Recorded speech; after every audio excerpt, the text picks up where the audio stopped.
Le grand direct de la santé, la suite avec Jean-Marc Morandini.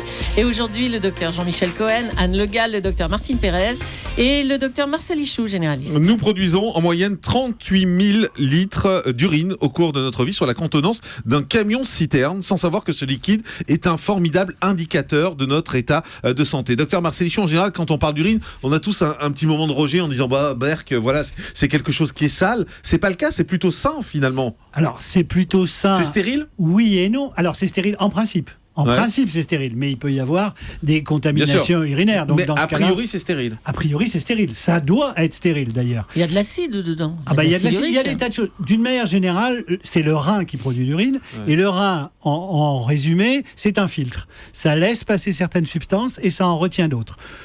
D'une manière générale encore, ça laisse passer les petites molécules et ça garde les grosses molécules, notamment une molécule que connaît particulièrement Jean-Michel, qui est la protéine. La protéine ne doit pas passer dans les urines, mais aussi les globules blancs, les globules rouges. Donc, c'est essentiellement un filtre et quand on analyse l'urine, ça nous donne le reflet exact de notre état de santé, puisque suivant que ça laisse passer ou non certains produits, c'est le reflet d'une pathologie. Mais souvent, quand on va faire des examens de santé, on vous fait faire un examen d'urine. Oui. On trouve quoi là-dedans en fait ? C'est pour trouver quoi ? On fait le plus souvent un examen d'urine déjà pour voir si il n'y a pas d'infection.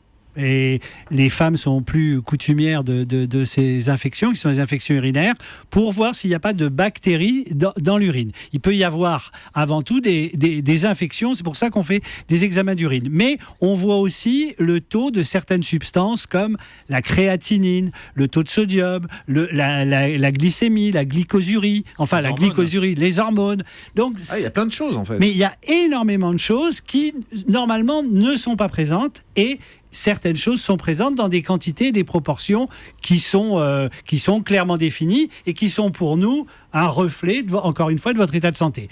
Une chose qui est classique, parce que c'est les urines qui sont rouges, ça laisse passer donc du sang. Ouais. Bon, il ne doit pas y avoir de sang dans les urines.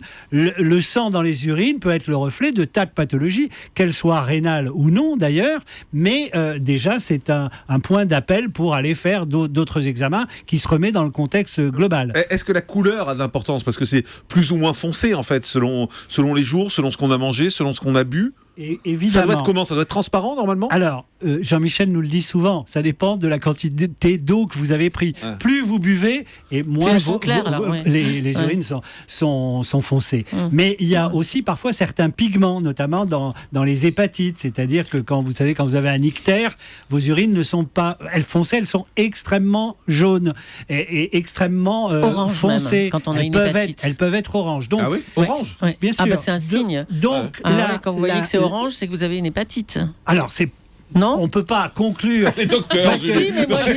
Mais moi, ça m'a alerté. J'avais eu une hépatite avec des urines oranges. Tout le problème de la médecine, et ça elle clignotait aussi, non ? ça nous permet aussi de donner cette information à tous nos auditeurs. Vous savez, la médecine, c'est extrêmement compliqué. Il y a des tas de maladies. Et souvent, on associe un signe, parce qu'on l'a eu, à la pathologie. Ouais. Mais non, il faut le remettre dans le contexte global de la personne. Ce qu'on dit pas tout le temps aussi, c'est que les urines, c'est le moyen qu'a le corps de conserver exactement la quantité d'eau dont il a besoin. Ça veut dire que vous urinez beaucoup quand vous avez un peu trop d'eau dans le sang et vous urinez pas beaucoup quand vous manquez d'eau. Donc ça retient l'eau et ça vous permet de rester hydraté en permanence, ce qui est important parce que c'est le fonctionnement du cœur, c'est le fonctionnement de l'ensemble du corps.